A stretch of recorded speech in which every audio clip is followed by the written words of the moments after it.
Ya estamos con nuestro invitado de esta tarde.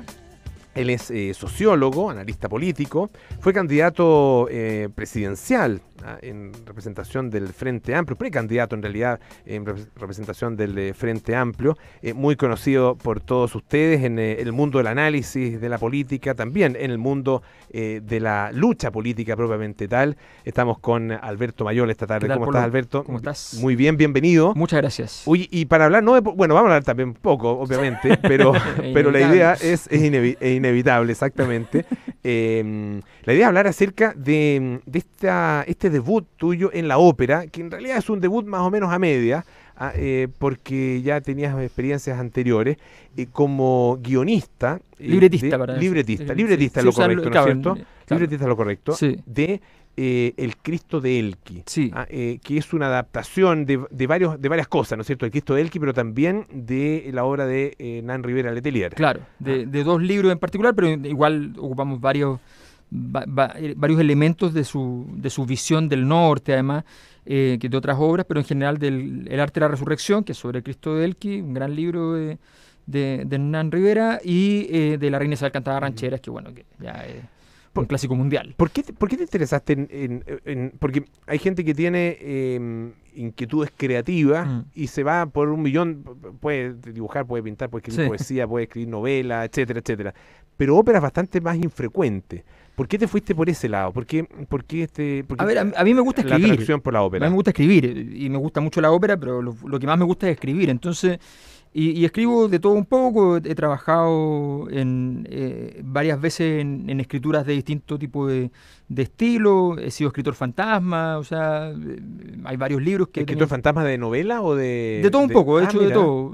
O a veces son de correcciones, porque a veces también el escritor fantasma va desde que hace un libro completo hasta que en realidad alguien que iba en la mitad de un libro y no pudo seguir se le desordenó, qué sé yo, que pasa mucho. El final es mucho más difícil que el comienzo, digamos, entonces ayudas un poco a terminarlo, o sea...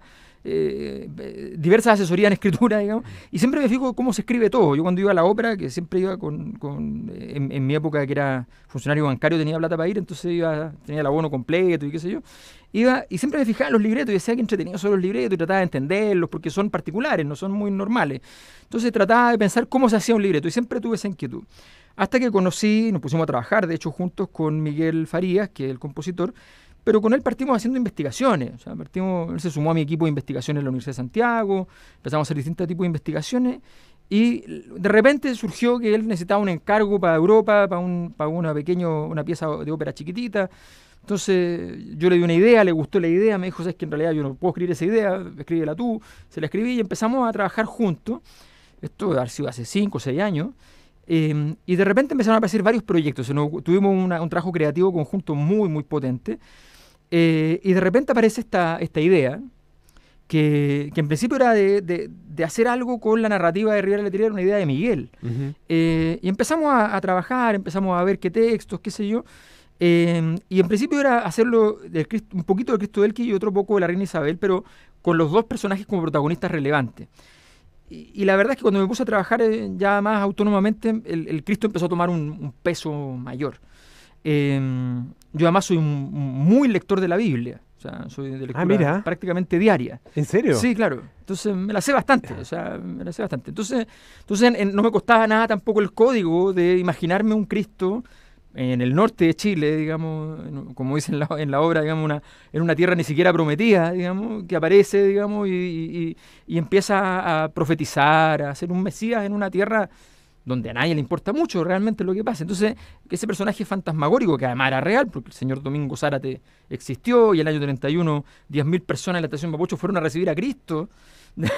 O sea, entonces toda esa historia fantástica es la que nos inspiró. Pero bueno, nosotros no pensábamos que esto fuera posible. Montarlo ya era un desafío, pero que esto llegara al municipal. El municipal, probablemente mucha gente no lo sabe, pero en América Latina, de los teatros de ópera, es de los más respetados. Todos hablamos del Colón, pero la verdad es que el municipal a nivel mundial es un teatro muy importante. Entonces, la verdad es que nos parecía prácticamente imposible, pero tocamos la puerta hace varios años atrás y empezamos un largo periplo que redundó en que finalmente se hizo. Ese iba a ser estrenado en el Teatro Municipal. Claro, se hizo en el Municipal. ¿Ya? Ahora, cuando una obra queda hecha, lo bueno de la ópera, la ópera es cara de montar, muy cara. y tiene el problema de que normalmente no tienen registro audiovisual, por tanto se extingue en el momento en que termina la obra. Claro.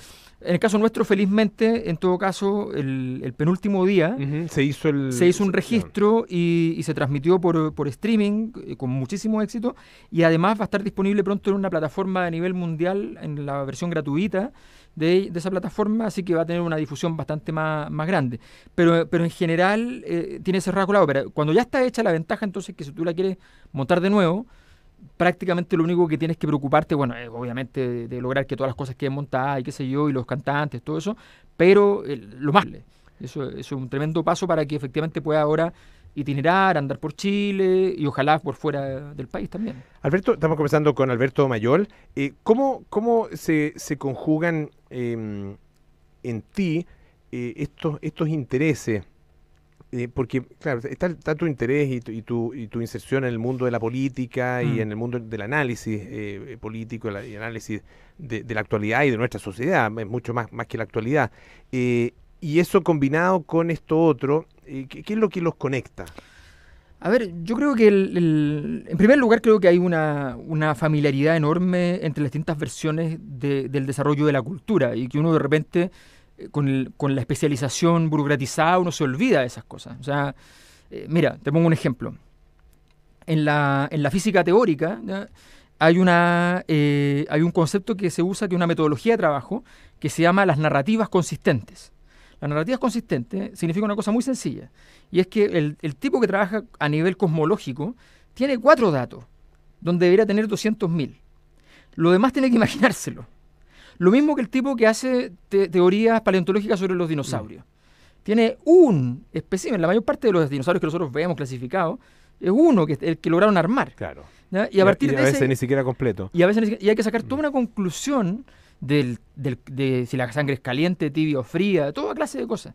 Bueno, en realidad el trabajo de la imaginación, el trabajo del desarrollo cultural en la ciencia, en la investigación cultural o directamente ya en el arte, es una cosa que debería estar más familiarizado. Para mí no es algo que sea muy distinto, salvo los protocolos de rigor, los protocolos de exigencia, ese tipo de cosas. Entonces la verdad es que no lo veo tan lejano. Para mí ha sido una experiencia. Por ejemplo, hoy día yo estaba en una reunión porque estoy trabajando con una artista visual para una muestra internacional para su obra, y donde efectivamente el trabajo creativo, conceptual, de reconceptualizar cosas, es valioso. Entonces me convocó para conversar, básicamente, y empezar a aportar ideas en aquello. Entonces, yo creo que son cosas que deberíamos estar más acostumbrados a que puedan tocarse. Por de pronto, yo, claro, soy conocido por el tema de análisis político, fundamentalmente. Mis grandes áreas de investigación son en lo que se denomina genéricamente sociología de la cultura. Esa es mi área de investigación. No soy conocido por eso. Uh-huh. Eso es lo que más tiempo le he dedicado en mi vida. La sociología, yo estudié estética, la sociología, hice clases de sociología del arte muchos años. Es un tema que a mí me interesa. Soy con la universidad, a través de la universidad soy asesor del Liceo Experimental Artístico de la calle Mapocho. O sea, para mí eso es una cosa que es parte de mi vida en ese sentido. Y por lo mismo está, o sea, a través de eso se conectan todas las expresiones, o muchísimas expresiones. Muchísimas expresiones, y de hecho es algo que para mí es súper determinante. Por ejemplo, yo muchas veces, a mí me insisten mucho en la universidad, porque hoy día lo que vale más para hacer carrera académica son los papers, las publicaciones, qué sé yo, de ese tipo. A mí me gustan los libros. Me gustan los libros porque los libros uno puede escribir bien, porque uno puede desarrollar estilo. Los papers están hechos para que tú no desarrolles estilo. O sea, una cosa son muy estandarizados. Son muy estandarizados. Entonces, a mí, yo detesto los papers. Me pasan un paper y yo sufro, porque de verdad no me interesa. No me parece que sea no me parece que escribir feo sea un valor. Entonces a mí me gusta que efectivamente tengamos esa delicadeza muchas veces. A mí me pasaron cosas incluso en política. O sea, una vez se había entregado un documento genérico que íbamos a entregar las 2 candidaturas con Beatriz, y yo de repente vi el documento, porque hice el acto de confianza y dije, no, sí, no hay problema, estoy de acuerdo con el tema. Y de repente lo vi, y yo dije, pero esto, así como está escrito y con los datos que tiene, que no son correctos, o sea, jamás en mi vida lo habría firmado. Entonces estaba indignado, porque a mí esas cosas son parte de las cosas que no me gustan. Ahora, en general, no sé si en nuestra cultura o en la cultura contemporánea, vemos el mundo del arte y el mundo de las expresiones en general, de las emociones, muy separado de todo el resto. Y lo vemos de alguna manera como una especie de mundo aparte, una especie como de sección puesta al margen, a la que se le dedica en realidad bastante poco interés y bastante poco esfuerzo. Yo lo veo eso expresado mucho en los medios de comunicación, donde claro, la cultura y el arte tienen su pequeño espacio, pero completamente desvinculado, y yo creo que eso perjudica mucho la comprensión de las propias manifestaciones artísticas. Y del mundo. O sea, al final, mira, el entender, o sea, entender el espíritu de una época, ¿qué lo vas a lograr realmente a partir, no sé, de un paper que leíste sobre del año 74? Lo más probable es que leyendo 3, 4 novelas, viendo obras de teatro de la época y comparándolo con obras de teatro actuales, vas a tener una comprensión enorme. O sea, yo creo que hay muchas formas de entender la realidad y para eso estamos para entender la realidad, no para otra cosa. Yo creo que fíjate que tiene mucho que ver en todo caso con la burocratización de nuestras vidas. O sea, es riesgoso para las carreras de las personas ser disonante. ¿Ya? Y efectivamente es riesgoso, o sea, efectivamente tienes consecuencias negativas. ¿Ya? O sea, hay una crítica, por ejemplo, que se hizo a mi libreto, del crítico del Mercurio, que dice que está lleno de ideología de los años 60. La obra no tiene nada de eso, absolutamente nada. Es una obra sobre la religión. No tiene absolutamente nada. Entonces tú dices, bueno, este tipo lo que vio fue la franja presidencial, que él la interpreta bajo ese código, pero está bien, vio la franja presidencial porque la siguió viendo, no fue capaz de salir del personaje. Entonces tú, en un mundo súper especializado, todos asumen que estamos todos en compartimentos estancos, y no es verdad, hay mucha gente que hace muchas cosas, solo que casi tienen que esconderla, porque si no pierde validez en otra área del desarrollo. Si saben que resulta que le gusta, que tiene un grupo de cumbia, pero es el presidente del Banco Central, pucha, ¿no será que no es tan buen presidente del Banco Central? Entonces yo creo que esa unidimensionalidad, allá por los años 40, digamos, en el mundo, de decir, oye, vamos a...